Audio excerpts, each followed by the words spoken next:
ইস্তেমায় যাব, দোয়া কবুল হবে, গিয়ে কাঁদছে,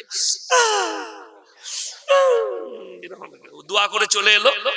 আর ওর বউ হচ্ছে গ্রুপ লোনের হেড, দিয়ে বোঝে জান্নাতের বিষয়। আশা করি এই থানাটা কোন থানা পড়ছে? বড়োয়া থানা। এই থানায় যতগুলো মুসলমান ভাই আছেন, ইমানদারির সঙ্গে বলুন তো, এখানে যতজন বসেছেন, সুদ খাওয়া যে হারাম এটা জানেন না? জানেন না আপনারা? আচ্ছা, হারাম তো, হারামটা মৌলবীদের তৈরি না আল্লাহর হুকুম? বাবা, আল্লাহর হুকুম। ওয়াহাল্লাল্লাহুল বাইয়া ওয়া হাররামার রিবা, সুদকে হারাম করেছি, ব্যবসাকে হালাল করেছি। তাহলে এই বড়া থানায় একটাও মুসলমান সুদ খায় না, তাই তো? খাই না তো? খায়। এখন এই বায়ান করলি সুদখোররা গাল দিবে না? দিবে না? দিবে। আচ্ছা বলুন তো, আমাকে গাল দিলে সুদ হালাল হয়ে যাবে তো নাকি? মৌলবীদিকে গাল দিলে হালাল হবে?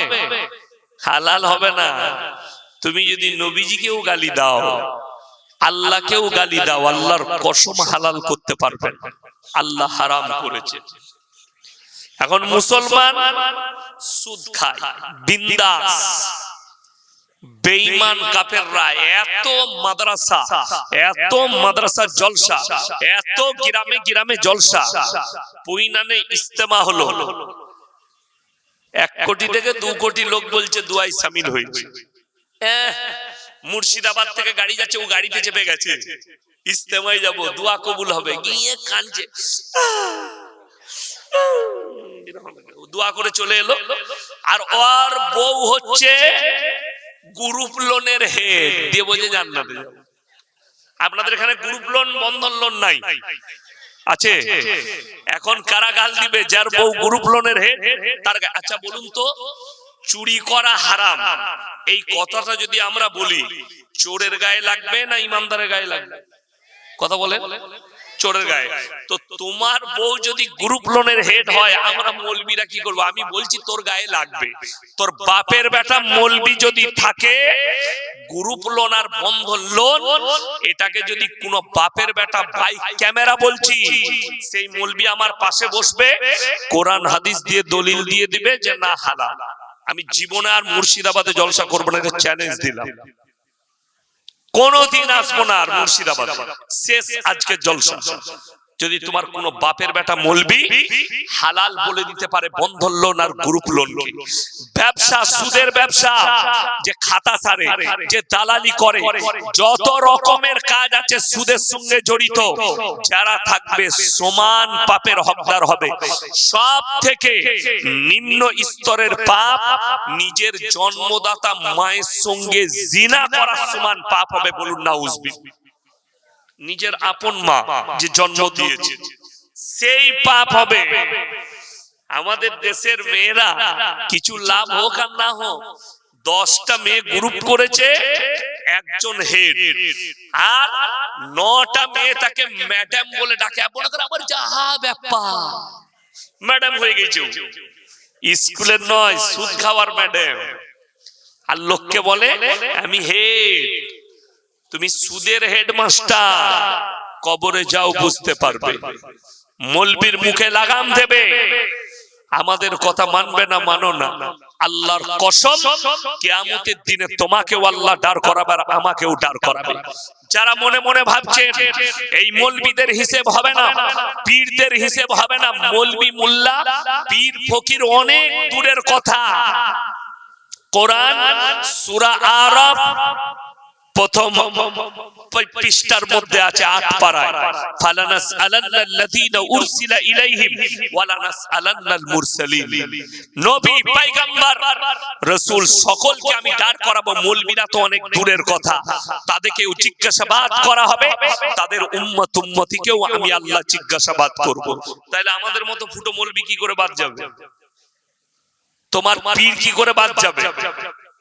আমার বন্ধুগণ, আমার ভাই, অনুরোধ করে বলছি, সুদটা হারাম, আপনি খাচ্ছেন, এটা আপনার ব্যর্থতা, আপনার ইমানের ব্যর্থতা। আজকে কষ্ট লাগে, সুদ কেন ছাড়ে না জানেন? ইমানদারির সঙ্গে বলুন তো, মদ হারাম না হারাম নয়? হারাম। গাঁজা হারাম না হারাম নয়? আফিং, হিরোইন, যত নেশাগ্রস্ত জিনিস আছে তোমাদের জন্য হারাম।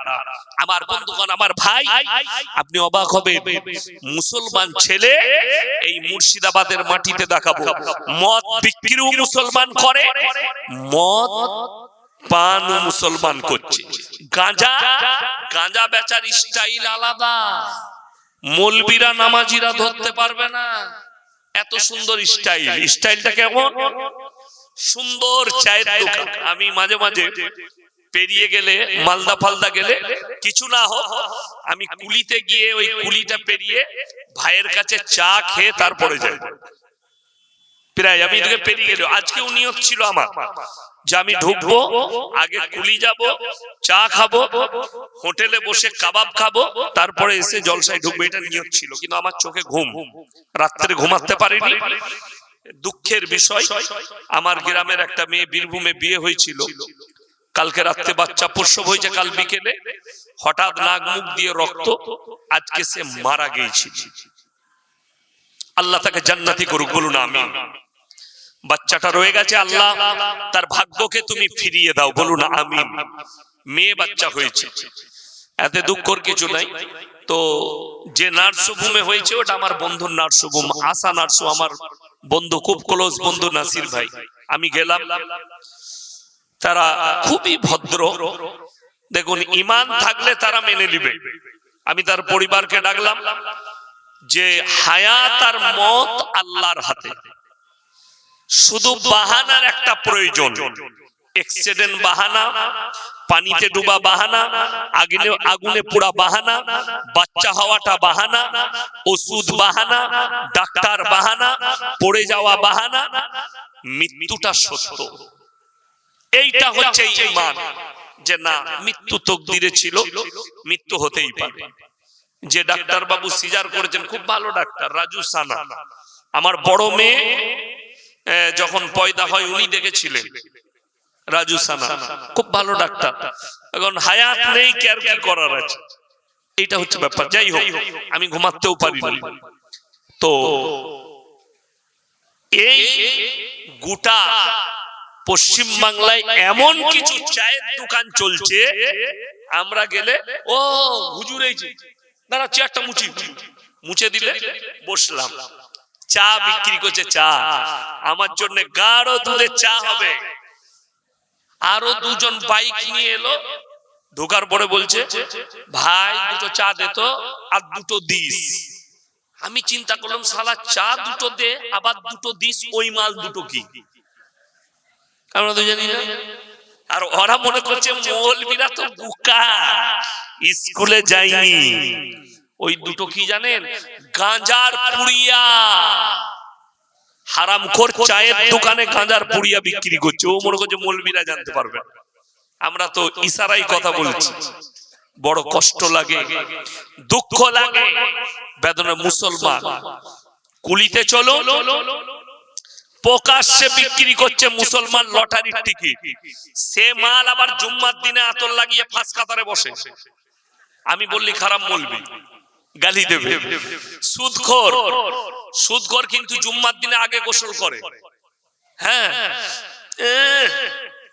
আতরটা দাও তো গো, বগলে আতর লাগাচ্ছে। বাপ নাম রেখেছে আতর আলী, আর বগলে গুয়ের গন্ধ। ওর পাপের ঠিক ঠিকানা নাই, আর গোলাপের আতর লাগিয়ে জুম্মা পড়তে যাবে। হারামখোর, তোর শরীরের মাংসতে এত দুর্গন্ধ, তুই মসজিদ যাওয়াটাই তোর জন্য সারা। কে বললো? এখন অনেকজন বলবেন সুদখোর কি মসজিদে যেতে পারবে না? না, যতক্ষণ পর্যন্ত সে ইস্তেগফার না করছে, সে তো মায়ের সঙ্গে জিনা করার পাপ করছে। দুঃখটা এক জায়গায়, আমাদের দেশের মানুষ সুদ ছাড়ছে না, গাঁজা ছাড়ছে না, মদ ছাড়ছে না, পাপ ছাড়ছে না। তার মারাত্মক দুটো কারণ।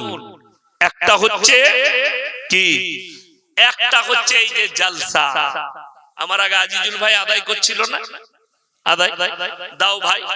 তো আমি তো এই আদায়কারী বক্তা আলাদা, সুর করে আদায় করে। তো অনেক জনা টাকা দিয়েছেন। এখন আমরা বক্তারা কি করে চিনবো? আপনারা মোবাইলে আমাকে দেখেছেন, আমি কিন্তু সকলকে চিনি না। আমি বললাম বাবা আল্লাহর রাস্তায় টাকা দিলে জান্নাতে চলে যাবেন, কোরআনের মহব্বতে টাকা দিলে জান্নাতে যাবেন। একজন সুদখোর দিলে দেখলে সারা জান্নাতে যাবার লাইনটা হুজুরি বলে দিয়েছে, ছুটে এসে 2000 টাকা দিলে, আমি তো চিনি না সে সুদখোর, আর সে বলছেও না সুদের টাকা, সে বললে আমি দিলাম 2000। আমার দোয়া, আহারে বান্দা রে কোথায় বসেছিল আর ছিল কিনা ছিল, ছুটে এসে 2000 দিল, দিয়ে তাকে জান্নাতে ভরে দিলাম। সে দেখলে এত ভালো জান্নাত আর কোথাও পাওয়া যাবে না। ও আর সুদ ছাড়ে? ও তো আর বলছে না আমাদেরকে।